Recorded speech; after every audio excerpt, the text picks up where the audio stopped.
So I'm sure probably all of your companies went through some changes since COVID. And a lot of you are here today to figure out how to help your sales team adapt to remote work, fast growth, all of that stuff. So yeah, I can share my thoughts when it comes to dealing with sales contracts in the post-COVID world, because I've been pretty deep in it for a while now, and I've definitely learned a thing or two about how to make it work. So for context, my company, Qualia, develops digital real estate closing software. Needless to say, Qualia has been growing really quickly. And that means a lot of sales contracts. And it was more than that, because Qualia doesn't sell just one thing. We have about 20 different products and services for agents, underwriters, lenders, and consumers, all of which can be packaged differently, all of which have a ton of variations of non-standard and standard terms. So a couple years ago, RevOps, Deal Desk, and Legal were scrambling, and contracts were taking weeks to get done. It was not working. So we got started with Ironclad to manage the contracting process from Salesforce.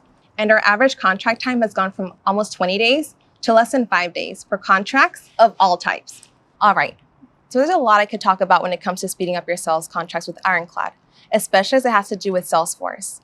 But if there's one piece of advice I can give, is that you have to empower your reps to handle contracts on their own as much as you possibly can. In other words, this idea that only legal and deal desk should be touching contracts is not right at all.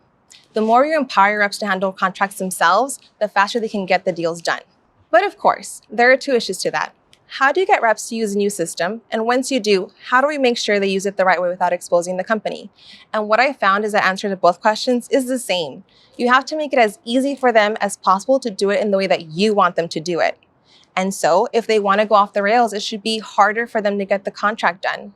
This way, they actually want to use your system and they will naturally use it in the right way.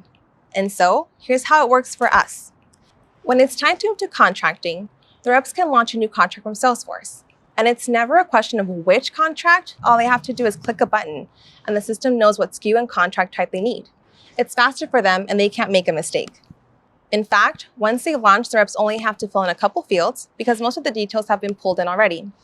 From there, the contract is generated and is ready for approvals and signature.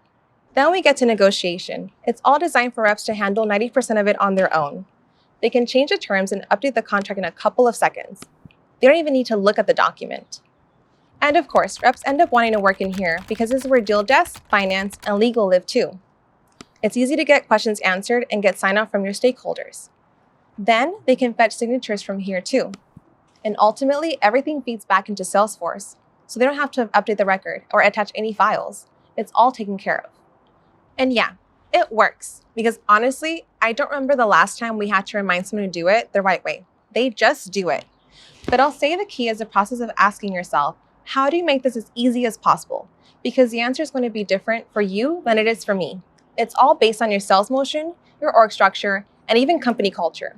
You've got to talk to folks, understand what they need, and keep tuning to figure out ways to constantly streamline the process. So yeah, that's it. You can trust your sales team with contracting. You have to. Just got to go about it in the right way.